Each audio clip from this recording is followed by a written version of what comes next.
Hello, and welcome to Hospice Insights, the Law and Beyond, where we connect you to what matters in the ever-changing world of hospice and palliative care. A rise in Medicare deactivations. Tips for avoiding this financial pain. Financial pain is absolutely the truth, Adam. Among other types of pains.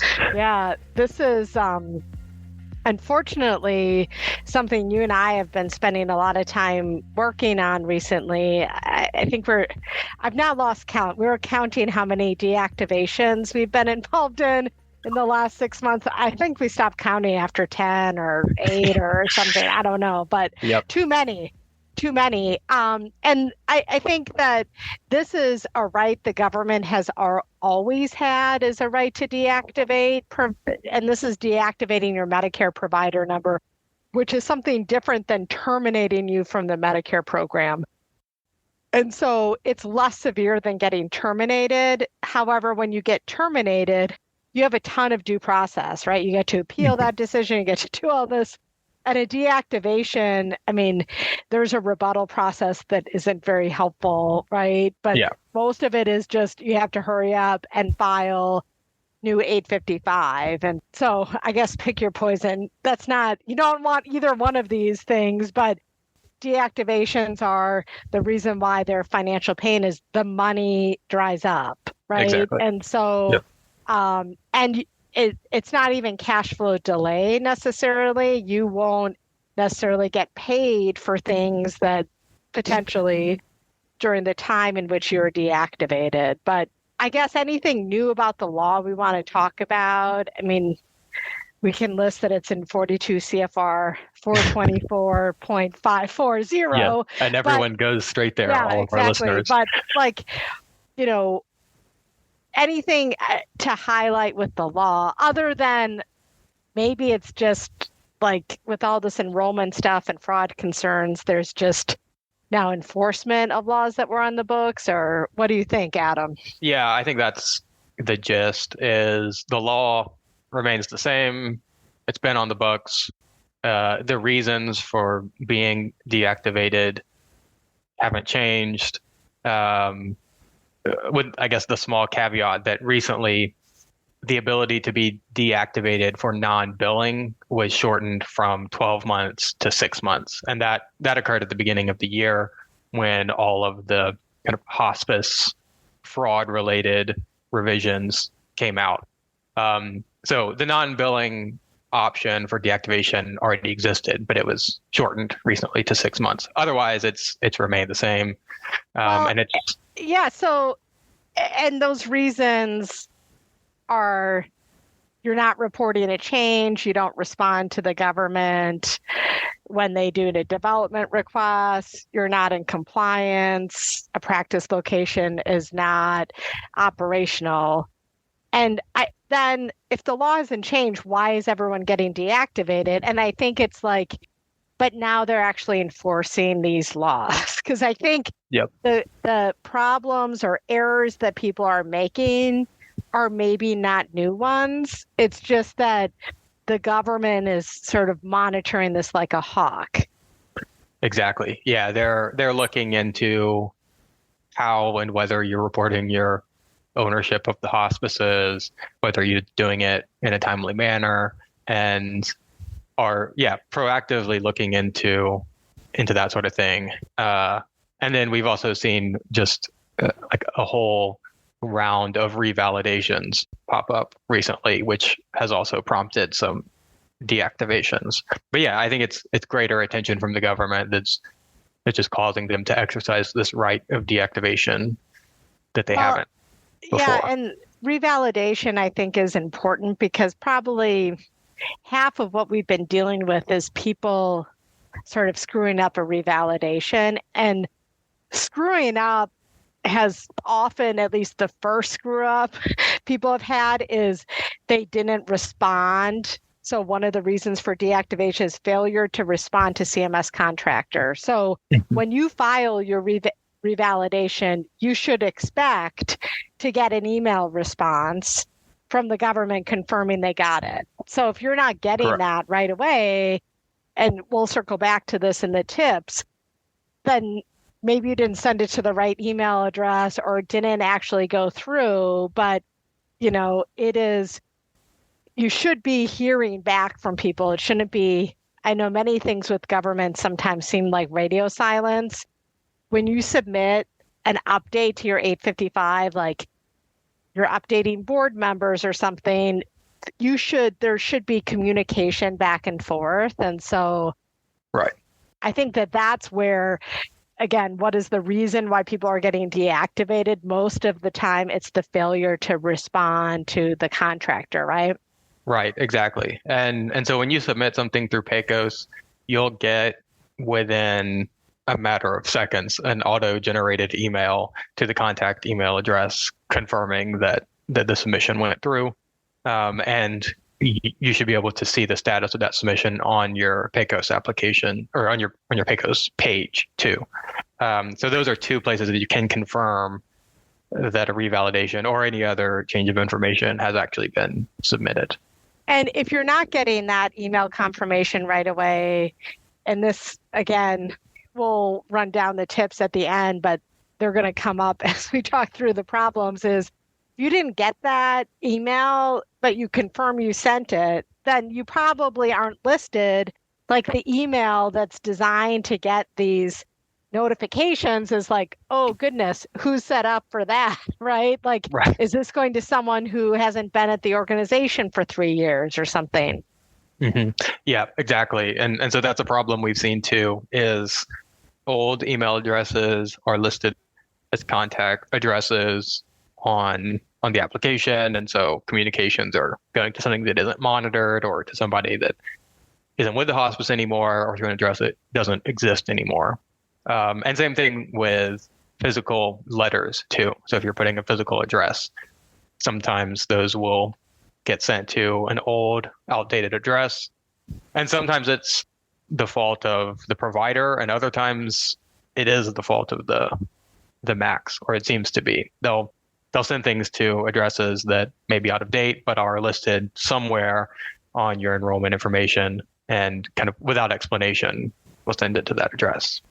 This is not an area to be passive, I guess, is the gist of this podcast is, the task isn't to file the revalidation. The task is to get an approved revalidation, or the task is not to file, updates to your board members. It needs to be getting those approved. And so another area that's in the law, but we have seen, I think, less enforcement on, or at least more grace being given, is timely reporting changes, which is typically if you're making a change like board members, managing employees, practice locations, there's a time frame to do that. It can be 30 days, 90 days, depending on the change. But you're supposed to do that, and you shouldn't be waiting for your revalidation to make those changes.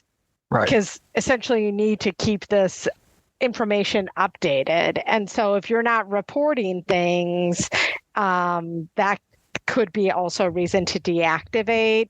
Yep. I guess why we've known that there's been grace is, I think, on a lot of things that we've worked on, most people's 855 is not totally and completely updated. Mm-hmm. And again, I don't think we should expect grace from the government forever on this. So I think a takeaway from this podcast should be keeping your 855 stuff updated should be a very important job within your organization, not something that's given to someone who doesn't understand the importance, because you got to really stay updated on these changes. And we've covered this in other podcasts, Adam, but like the types of things that need to get reported on the 855 are more expansive than maybe historically people have reported. Like who's considered a managing employee right now? You have medical director and others, but practice locations and all this stuff. So I just can't stress enough the importance of 855, keeping that updated and knowing the timeframes for doing that. I mean, it's been implied through our conversation so far about what deactivation is, but what's the short of deactivation? I mean, we said that it's different than being terminated, but what is it and how do you get back in?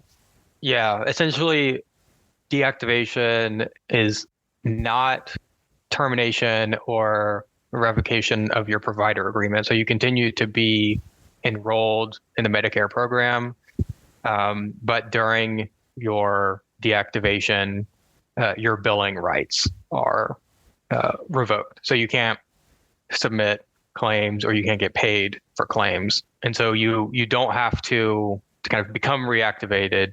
You don't have to re-enroll in the Medicare program, but you do have to file a reactivation request, which is made through DA55 or PACOS, and certify that all of the information supplied VMS is accurate. So if you get deactivated and are reactivated, the effective date of your PTAN will be what it was before. That won't change. It's just this interruption in billing, essentially, during the deactivation period. There can be a gap there between, so it's not just like, oh, I can back bill. I mean, in many of the situations, they have allowed us to back bill because the reactivation date is the date you file it or the date of deactivation. But, there's some wiggle room there. And so, again, needless to say, this is urgent since close to 95% of the revenue in hospice is coming from Medicare. Mm-hmm. This can be, a real zinger. Even if you get to back bill, I mean, making payroll for people, I mean, depending on what your cash reserves look like, I mean, this is a real problem. Because it's not just like you file this, you get notified you're deactivated and you file tomorrow. It doesn't mean the faucet, you get to file claims immediately, right? Exactly. There's really two cash flow related problems with it. One is the regulations and guidance state that your ability to bill retroactively extends back to the day you submitted your application and not to the date of deactivation. So if you're deactivated on the 1st of the month, you submit an application on the 15th of the month, those 15 days under the regulations and guidance, you're not entitled to payment for those days. The second problem is even once you submit the application, the MAC still has to process it. And it's a full revalidation application, all of your provider enrollment information. And so that can take some time. And during that time, even though you will eventually be able to bill retroactively to the date you submitted the application, while they're processing it, you still can't bill. And so they could be processing it for a month or 2 months. And during that time frame, the hospice's cash flow is pretty much stopped. We had a client where this happened to, and the faucet got turned back on within days to a week, which was pretty unheard of fast. Mm-hmm. Other things we've worked on, it's taken 30 to 60 days, right, for things to get processed. And it's not like it doesn't ultimately like get approved, but TikTok. And I mean, as much as you might want to call, it's really hard to get this moved along. I mean, there's no one person you can call that will just put you in front of the line. As much as, lawyers like to think they can work magic. I mean, yeah, we have different connections, but I think for these 855 things, it's hard to, I feel like they're going to say there's a process and I have to follow it. And I mean, you can be bugging the analyst all the time, but nonetheless, like. Yeah, it can take a while, especially if there have been a lot of intervening changes that you have to bring up to date. And also with the new fingerprint requirements, if you're submitting fingerprints for an owner, that whole process can slow things down a lot. Yeah. So word to the wise, you don't want to be in here. I guess one other sort of wrinkle unique to hospice is this whole filing of the NOE while you're deactivated. How does that work, Adam? Because we've had to work through that. Yeah, that can get to be a complicated issue. Generally, we've seen hospices be able to submit NOEs during the deactivation period because hospices are subject to tight time requirements as to when they have to submit those NOEs. So generally, we've recommended continuing to submit those NOEs. The MACs don't process them, but the NOEs aren't kicked back or rejected to the hospice. And so the guidance in the manuals is that generally that an NOE is submitted when it's kind of put into the system and not rejected or kicked back by the MAC. So yeah, we've seen hospices be able to continue meeting their NOE requirements during the deactivation period. For anyone listening to this, if you ever got in the position of deactivation, I think the first call should be to a lawyer, because you're going to want to, get file reactivation right away. But like, you don't want to do that wrong too. And then like now you got like another reactivation where stuff isn't right. Because I would remind people again, this 855 stuff is really important because you're certifying that all this information is correct. And so if things are not correct, right, then your certification isn't fully accurate, right? So I think that sometimes people rush into filing a reactivation before calling a lawyer, and sometimes that can make things messier than if you these things are 911 for us. So like we get on these things very quickly, but it's like, don't handle the stuff on your own, because you're messing with, your primary payer source, and you don't want to muck it up further, because we have seen people do that. So not that this is rocket science, but we've seen so many problems with this, and it's not always intuitive how you go about things. But that's quickly run through the tips for avoiding deactivations. And a lot of these go more towards like revalidations and like if you file something but don't get a confirmation, that kind of stuff. I guess one tip for avoiding is keep this information up to date, right? Don't wait. I think people were waiting or not maybe always taking this seriously. And I think you can have things that are 10 years out of date, right? So you need to take this seriously. So I guess tips to avoid is generally, I think most organizations probably are going to be needing to file something with 855 stuff at least once a year, right? Because you're going to have changes maybe in board members or some on the management team changes. And then you should also think, do I need to update my license or Medicaid as well? So that whole job thing. But another thing that's been sort of a connector between a lot of the problems we've dealt with is that email thing. So you came up with a good idea of how do you avoid this is to the email address of our old compliance officer. What do you do to avoid that? Yeah, I think it would be a good idea to have a consolidated or departmental email address, like compliance@hospice.com, that multiple people have access to and that won't be subject to staff turnover. So instead of being sent to an individual email address and that individual may leave, it's a departmental address that's going to be constant throughout turnover. So that could help prevent that kind of a situation. Or someone's on medical leave or something like that. So group like a general email address that multiple people have access to and get notifications of, right? So maybe it's only used for this person, but you do get notifications when an email goes to that. So then again, the point is to avoid not responding to requests, because you might file something, but they're going to email back the person, not who filed it, but like the contact that is listed in PACOS. Yeah.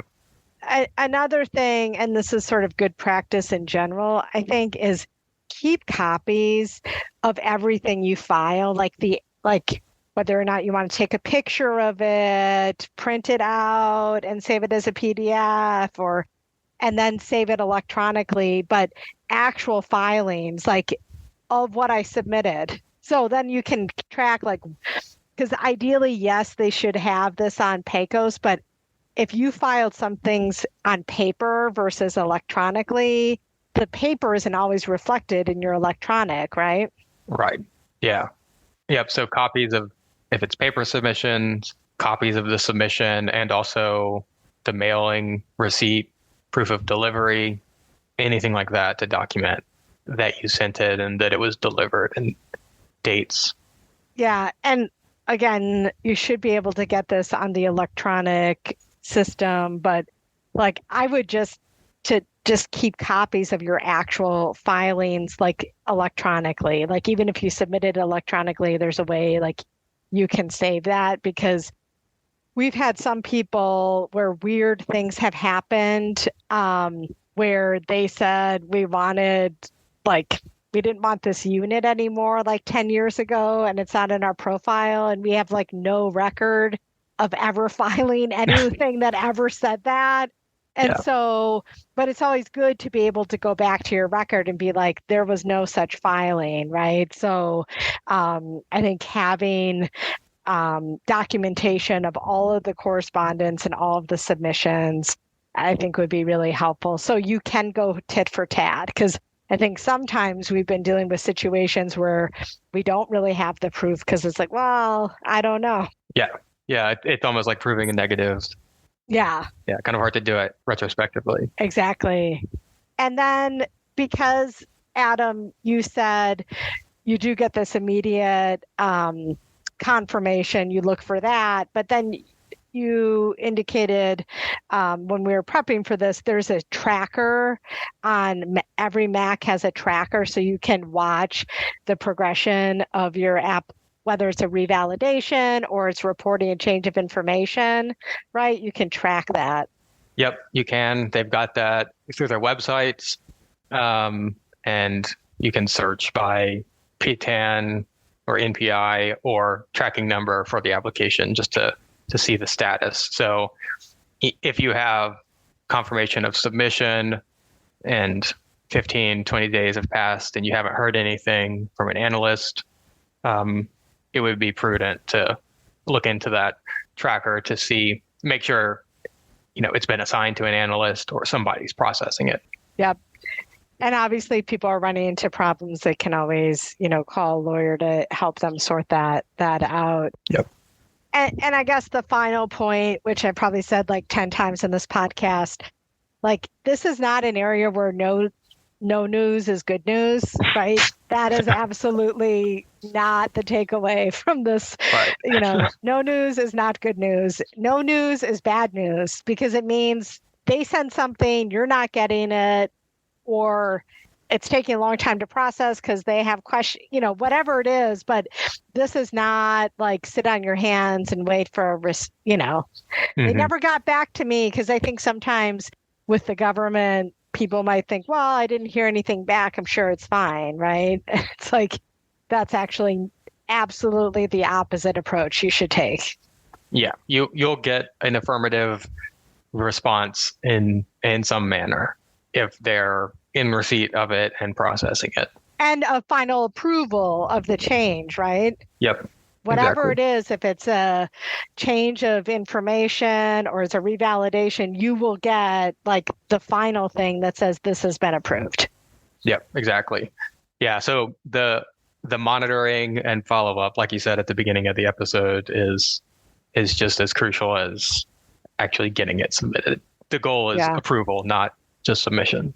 Well, I hope with this podcast we've changed the world and we never have to deal with another deactivation. Yeah. I'm sure we have, because it's far and wide, and everyone listens. This is their favorite. It's favorited on their Apple Podcasts, and which again, if you enjoy our podcast, please rate them so people can find us. But and then we can change the world. Exactly. Right? So, but.